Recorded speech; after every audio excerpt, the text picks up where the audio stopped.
வணக்கம். இன்னைக்கு பார்க்க போகிற வகுப்பு வந்து அளவீடுகள். இது எங்கே இருக்குன்னா 6ஆம் வகுப்பில் முதல் பருவம். சரிங்களா? 6ஆம் வகுப்பில் உள்ள முதல் பருவத்தில் முதல் பாடம் தான் வந்து அளவீடுகள். சரிங்களா?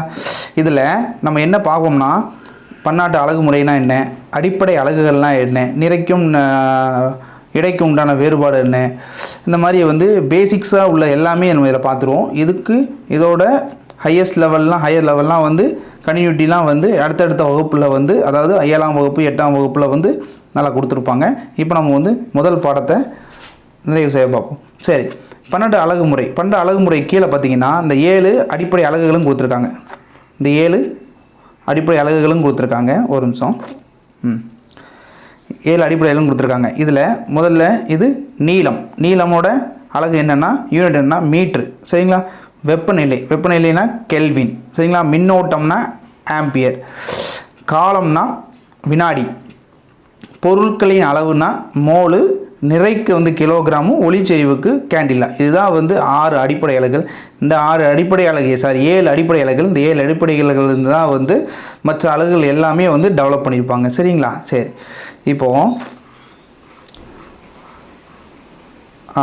இப்போது இந்த இதில் பார்த்தீங்கன்னா, தெரிந்த அளவை கொண்டு தெரியாத அளவை ஒப்பிடுவது தான் என்னதான் அளவீடுன்றாங்க. இது வந்து ஒரு புக் பேக் கொஸ்டின். இது வந்து ஒரு புக் பேக்கு.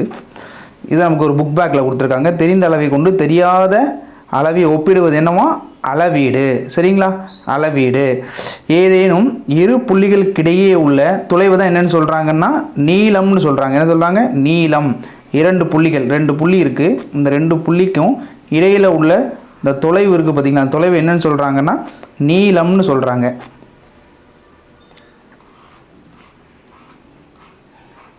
சரி, அதுக்கப்புறம் நமக்கு பேசிக்காக உள்ளது தான் என்னது, ஒரு சென்டிமீட்டர்னா 10 மில்லிமீட்டர். நம்ம ஸ்கேலில் இருக்கும், ஒரு சென்டிமீட்டர் இருக்கும், அது 10 மில்லிமீட்டரு. ஒரு மீட்டர் ஈக்குவல் டு 100 சென்டிமீட்டரு. 1 கிலோமீட்டர்னா 1000 மீட்ரு. இது எல்லாருக்கும் தெரிந்த ஒன்று தான். சரி, இப்போது ஏன் பன்னாட்டு அலகு முறையை பயன்படுத்துகிறாங்க அப்படின்னா, பன்னாட்டு அலகு முறைன்றது அதுக்கு முன்னாடி ஒவ்வொரு கண்ட்ரிலையும் பார்த்திங்கன்னா ஒவ்வொரு அளவுகளை வந்து அவங்கவுங்களுக்கு தோதுவாக்கில் வச்சுருந்தாங்க.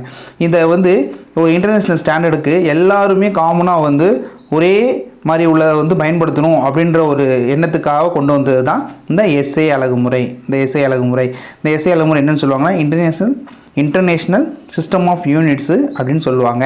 சரிங்களா? நம்ம ஏற்கனவே பார்த்த மாதிரி நீளத்தின் எஸ்ஐ அலகு மீட்டரு, நிறையின் எஸ்ஐ அலகு கிலோகிராமு, காலத்தின் எஸ்ஐ அலகு வினாடி, பரப்பளவு அலகு வந்து மீட்டர் ஸ்கொயர். இதே பருமன்னா மீட்டர் கியூப்.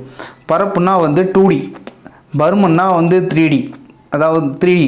அதாவது என்னென்னா, ஒரு நிமிஷம், இப்போது ஸ்கொயர் இருக்குது, இது வந்து 2D. இது நம்ம ஒரு க்யூப் வரையிறோம்னு வச்சுக்கோங்க, இது வந்து 3D. சரிங்களா? இந்த 3Dக்கு தான் வந்து நமக்கு பருமன் கண்டுபிடிப்போம். ஒரு குடுவையில் அதில் தண்ணி ஊற்றுறோம் அப்படின்னா இந்த எவ்வளோ தண்ணி ஊற்றலாம்ன்ற பருமன் இருக்குது பார்த்திங்களா? இந்த அளவு இருக்குது பார்த்திங்களா? இதை கண்டுபிடிக்கக்கூடியது தான் பருமன். இதை வந்து வால்யூம்னு சொல்லுவாங்க இங்கிலீஷில். இதை தான் வந்து இதோட அளவு வந்து மீட்டர் கியூப். பரப்பளவுங்கும்போது ஒரு ஸ்கொயர் இருக்குது, இந்த ஸ்கொயருக்கு உண்டான உள்ளுக்குள்ளே இருக்கிற ஸ்பேஸ் இருக்குது பார்த்திங்களா? இந்த ஏரியா, அதுதான் வந்து பரப்பளவுன்னு சொல்லுவாங்க. இது வந்து மீட்டர் ஸ்கொயர். சரிங்களா?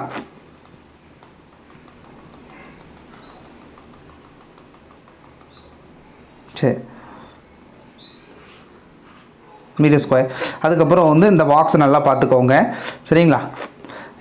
அளவு தான் கொடுத்துருப்பாங்க. டெசினா என்ன, சென்டினா என்ன, மில்லினா என்ன, நேனோனா என்ன. நேனோனா வந்து 10⁻9, அதாவது -9, 10 to the power of -9. கிலோனா வந்து 1000 தெரியும். மில்லிகிராம்னா 1000 மில்லி லிட்டரு. சரி, இதெல்லாம் வந்து இந்த அளவுகள்லாம் நீங்கள் பார்த்துக்கோங்க. சரி, இந்த படம் இருக்குது பார்த்தீங்களா? இதை பேஸ் பண்ணி வந்து பின்னாடி ஒரு புக் பேக் இருக்கும். அதாவது என்னென்னா, இந்நேரத்து ஒருத்தர் வந்து இந்த சைடில் ஒரு அளவு இருக்குது, நம்ம ஸ்கேல் இருக்குது, இந்த பென்சில் இருக்குது பார்த்தீங்களா? அந்த பென்சில் முனை வந்து எத்தனை, அதாவது இந்த பென்சிலோட அளவு என்ன அப்படின்ற மாதிரி பார்க்குறாங்கன்னு இந்த பிக்சர் சொன்னிச்சுன்னா, இங்கே சைட்லேருந்து ஒருத்தர் பார்க்காங்க, இந்த சைட்லேருந்து ஒருத்தர் பார்க்காங்க, நடுவுலேருந்து ஒருத்தவங்க பார்க்காங்க. யாரோட அளவு சரியாக இருக்கும் அப்படின்றது தான் அந்த படம் வந்து நமக்கு சொல்ல வர்றது. என்னென்னா, இப்போ வந்து நேராக பார்க்காங்க பார்த்தீங்களா? ஸோ இதுதான் வந்து சரின்னு சொல்கிறாங்க. ஏன்னா வந்து எந்த ஒரு அளவுமே வந்து செங்குத்தாக நேராக பார்க்கும்போது, அதாவது மேலேருந்து செங்குத்து பார்வையில் கீழே பார்க்கும்போது தெரியக்கூடிய அளவு தான் வந்து சரியான அளவு அப்படின்றது தான் பின்னாடி புக் பேக்கில் இருக்கும். புக் பேக் பார்க்கும்போது கண்டிப்பாக அதை பார்க்கலாம். இதுக்கப்புறம் எல்லாமே வந்து வச்சு பார்த்துக்கோங்க, ஒன்றும் கிடையாது. சரி, பருமன்னா வந்து நம்ம ஏற்கனவே சொன்ன மாதிரி க்யூப்னு சொன்னேன். அதாவது க்யூப் 3D வந்துங்களா. So 3 dimensional shape. இப்போது இந்த 3 டைமென்ஷனல் ஷேப்பில் பார்த்திங்கன்னா நமக்கு வந்து ஒரு ஹைட்டு கிடைக்கும், ஒரு லென்த்து கிடைக்கும், ஒரு பர்த்து கிடைக்கும், அப்படி தானே. ஸோ அப்போ 3 அளவையுமே அளந்தால் தான் நமக்கு வந்து வால்யூம்ன்றது கிடைக்கும். அதுதான் L/B/Hன்னு சொல்லுவாங்க. இது எல்லாமே வந்து பேசிக்காக உள்ளது தான். இது எல்லாமே நமக்கு தெரிஞ்சுக்கணும் கண்டிப்பாக, சரிங்களா. அதே மாதிரி ஒரு திரவத்தின் பருமனை அளக்கிறது, நான் ஏற்கனவே சொன்ன மாதிரி ஒரு கிளாஸ் இருக்குது, அதில் தண்ணி ஊற்றுறோம். ஸோ அந்த மாதிரி வந்து என்னென்ன பார்ட்டிகல்ஸ்லாம் இருக்குது அப்படின்னு பார்த்திங்கன்னா, கொள்கலன்னு சொல்லக்கூடியது, குடுவைகள், பிப்பட்டுகள், பியூரட்டுகள், இதெல்லாம் வந்து திரவத்தின் பருமனை வந்து மிக சரியாக அளவிட உதவக்கூடிய முக்கியமான பொருட்கள், சரிங்களா. நல்ல ஆட் மேன் அவுட் மாதிரி கேட்டக்கூடாது, சரிங்களா. அதனால் வந்து இதெல்லாம் வந்து நீங்கள் பார்த்துக்கோங்க, கவனமாக பார்த்துக்கோங்க. அதுக்கப்புறம் இங்கே டியூனோ பாருங்கள், உங்களுக்கு தெரியுமான்றது. மனித உடலில் இரத்தத்தின் அளவு எவ்வளவு என்பது உனக்கு தெரியுமான்னு கேட்டிருக்காங்க. நார்மலாக வந்து ஒரு மனுஷனுக்கு வந்து 4 லிட்டர்லேருந்து 5 லிட்டர் வரைக்கும் உடம்புல வந்து ரத்தம் இருக்கும். இதை கேலனில் சொல்கிறதா இருந்தால் 1.2லேருந்து 1.5 கேலன் இருக்குன்னு சொல்லுவாங்க. இது ஒரு மொத்த உடம்புல உள்ள எத்தனை பர்சன்டேஜ்னா 7%. மொத்த உடம்புல உள்ள நீரில்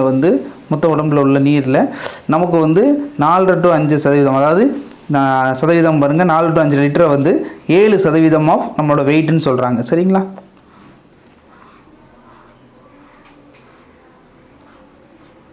சரி, அதுக்கப்புறம் இது வந்து நமக்கு வந்து ஆர்க்கிமிடிஸ் தத்துவம். இதை வந்து பயான்சி ஃபோர்ஸ்னு சொல்லுவாங்க இங்கிலீஷில்.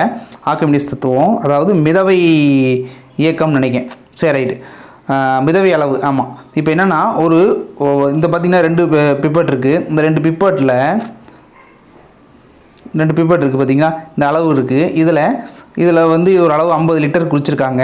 இதில் பார்த்திங்கன்னா 70 லிட்டர் குடிச்சிருக்கு, 75 லிட்டர் குடிச்சிருக்காங்க, மில்லி லிட்டர் குடிச்சிருக்காங்க. இதில் இந்த 25 லிட்டர் வந்து இன்க்ரீஸ் ஆகிருக்குது என்னென்னா, இந்த உள்ளே போட்டிருக்கிற இந்த தடிமனோட, அதாவது இந்த கல்லோட வெயிட்டு அப்படின்னு சொல்கிறாங்க. இதுதான் ஆர்க்கிமிடிஸ் சொல்லியிருப்பார். என்ன சொல்லியிருப்பார், பெரிய ஒரு குடுவை இருக்கும், அந்த குடுவையில் வந்து தண்ணி ஃபுல்லாக நிரப்பியிருப்பாங்க. தண்ணி உட்காந்துருக்கும் போது அதில் ஒரு மனுஷன் வந்து உள்ளே உட்காரும்போது அதிலேருந்து வெளிப்படையக்கூடிய தண்ணிகள் இருக்கும் பார்த்திங்களா, அந்த அளவு வந்து அந்த மனிதனோட வெயிட்டுக்கு ஈக்குவலாக இருக்கும் அப்படின்றத சொல்லுவார். அதுதான் வந்து ஆர்க்கிமிடிஸ் தத்துவம். இதில் நான் பார்த்தீங்கன்னா இதில் ஒரு பிளிம்சால்னு போட்டிருக்கேன். இந்த பயான்சி ஃபோர்ஸ் எங்கே பயன்படுத்துவாங்கன்னா மோஸ்ட்லி வந்து நமக்கு வந்து ஷிப்பில் பயன்படுத்துவாங்க. ஷிப்பில் வந்து வெயிட்டு எவ்வளோ வந்து இந்த லைன் வச்சுப்பாங்க சைடில். அந்த லைன் வைக்கும்போது எந்த அளவுக்கு வந்து வெயிட் இருக்குன்றதை வந்து நம்ம அளந்து பார்க்க முடியாது பார்த்திங்கன்னா. அதுக்கு வந்து அந்த தண்ணிக்குள்ளே எந்த அளவுக்கு முழுகுதோ அதை வச்சு இவ்வளோ வெயிட் இருக்குது அப்படின்றத வந்து கண்டுபிடிப்பாங்க. இது இங்கிலீஷில் வந்து பயான்சி ஃபோர்ஸுன்பாங்க. தமிழில் வந்து மிதவை அளவுன்னு நினைக்கிறேன், மிதவை அளவு, சரிங்களா. இது அதில் ஒரு கோடு ஒன்று போட்டிருப்பாங்க. இந்த அளவுக்கு தான் வந்து தண்ணியில் வந்து தண்ணிக்குள்ளே வந்து அது ஃபோல்டாக இருக்கும், அதாவது மிதக்கும், உள்ளே மூழ்கியிருக்கும் அப்படின்றதுக்கு ஒரு லைன் போட்டிருப்பாங்க சுற்றி 4 பக்கமும். அதை வந்து அந்த கோட்டோட பேர் வந்து பிளிம்சால் லைன்பாங்க. பிளிம்சால் லைன் தமிழ்லேயுமே பிளிம்சால் தான். இங்கிலீஷில் வந்து நான் எழுதியிருக்கேன், ஆனால் தமிழ்லேயுமே பிளிம்சால் தான், சரிங்களா. சரி, அதுக்கப்புறம் பார்த்திங்கன்னா வாயுவின் பருமன்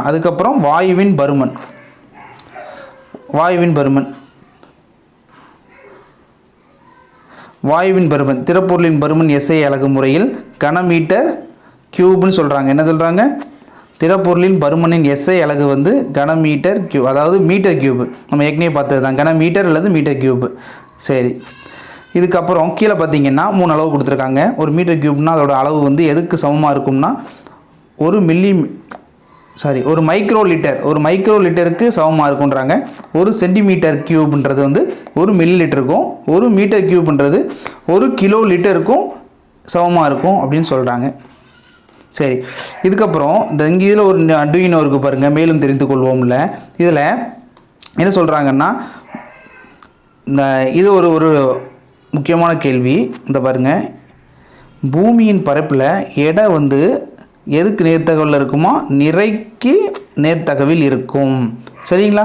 பூமியின் பரப்பில் எடை வந்து நிறைக்கு நேர்த்தகவில் இருக்கும். அதே மாதிரி இப்போ நிலவையும் பூமியையும் கம்பேர் பண்ணுறாங்க. பூமியும் கம்பேர் பண்ணும்போது என்ன ஆகுதுன்னா, நமக்கு நம்மளோட வெயிட் இருக்குது பார்த்திங்களா, இங்கே 6 கிலோ இருக்குன்னா ஒரு மனிதனுக்கு, பூமி அங்கே போய் பார்த்திங்கன்னா, நிலவில் போய் பார்த்திங்கன்னா 1 கிலோமீட்டர் 1 கிலோகிராம் தான் இருக்கும்.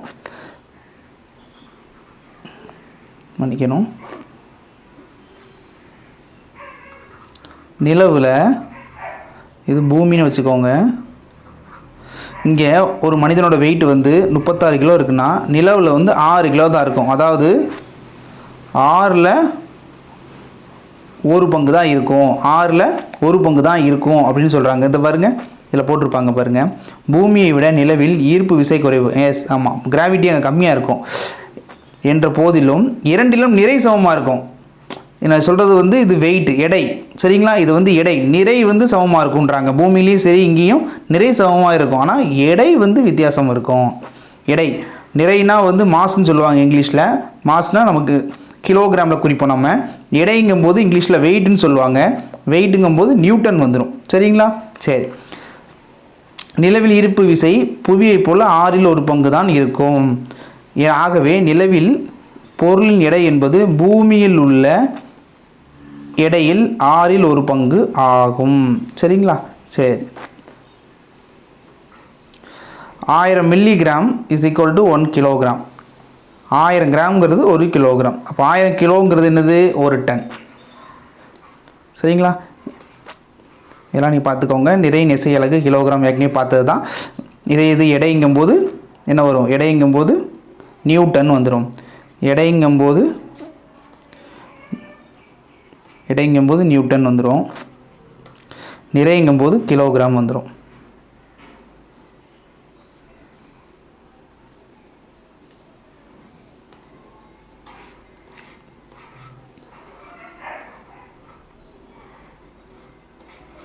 காலம்ன்றது காலத்தோட இசை அலகு என்னது? காலத்தோட இசை அலகு வினாடி.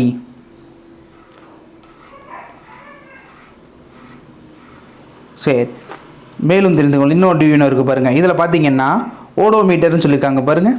ஒரே நிமிடம். ஓடோமீட்டர்னால் என்னென்னா, நமக்கு ஸ்பீடோமீட்டர்னு சொல்லுவோம் பார்த்துருக்கீங்களா?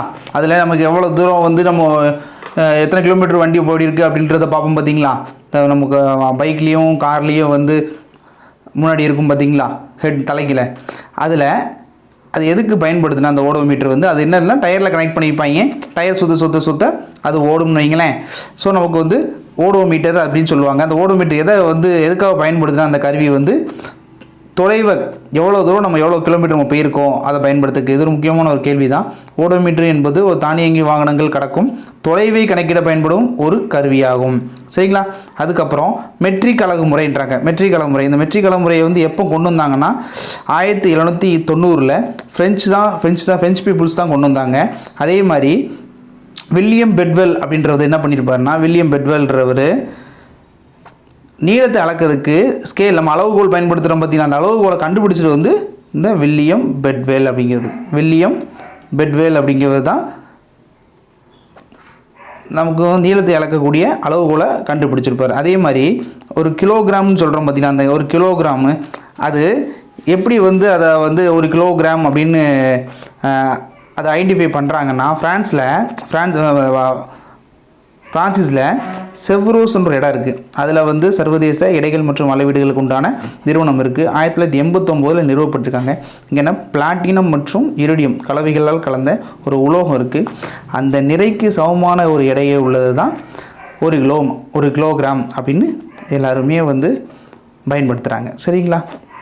இதுலேயும் அதே தான் போட்டிருக்கோம். பிரான்ஸ் நாட்டில் உள்ள தலைநகர் பாரிஸில் உள்ள எடைகள் மற்றும் அளவீடுகளுக்கான அனைத்து உலக நிறுவனத்தில் பிளாட்டினம் மற்றும் இரிடியம் உலோக கலவினால் ஒரு படித்தர மீட்ரு கம்பி ஒன்று வைக்கப்பட்டுள்ளது, சரிங்களா?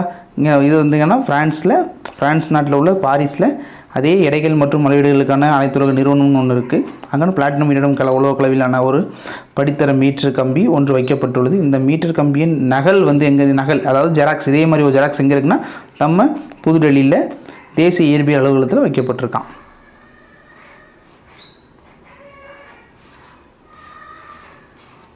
சரி, அதுக்கப்புறம் நம்ம ஏற்கனவே முதல்லே பார்த்த மாதிரி அடிப்படை அலகுகள், சரிங்களா? ஃபண்டமெண்டல் யூனிட்ஸ்னு சொல்லுவாங்க, இல்லை குவான்டிட்டிஸ்னு சொல்லுவாங்க. சரி, ஃபண்டமெண்டல் குவான்டிட்டிஸு இதில் நமக்கு தெரிஞ்சது நீளம், நிறை, காலம் மற்றும் கொடுத்துருக்காங்க.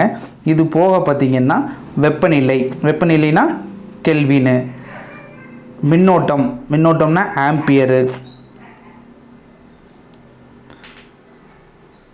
இந்த 4 போக இதுக்கு என்ன வரும்? நீளத்துக்கு மீட்டர், நிறைக்கு என்ன வரும்?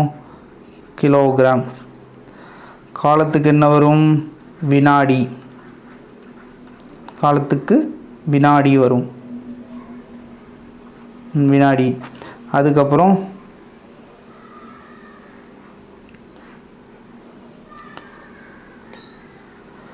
வெப்பநிலை,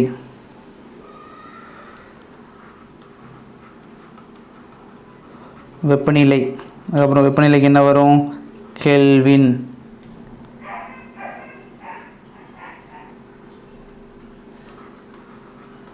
வெப்பநிலைக்கு கெல்வின் வரும். அதுக்கப்புறம் மின்னோட்டம்,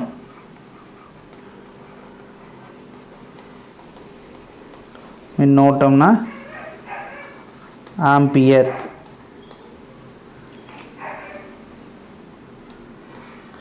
மின்னோட்டம்னா ஆம்பியர். அதுக்கப்புறம் பொருளின் அளவு,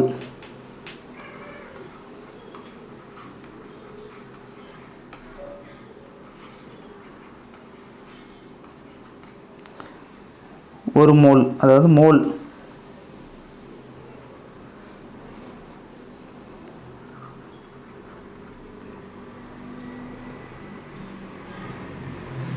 இதன் பின் கடைசியாக வந்து ஒளிச்செறிவு. ஒளிச்செறிவுனா கேண்டிலா,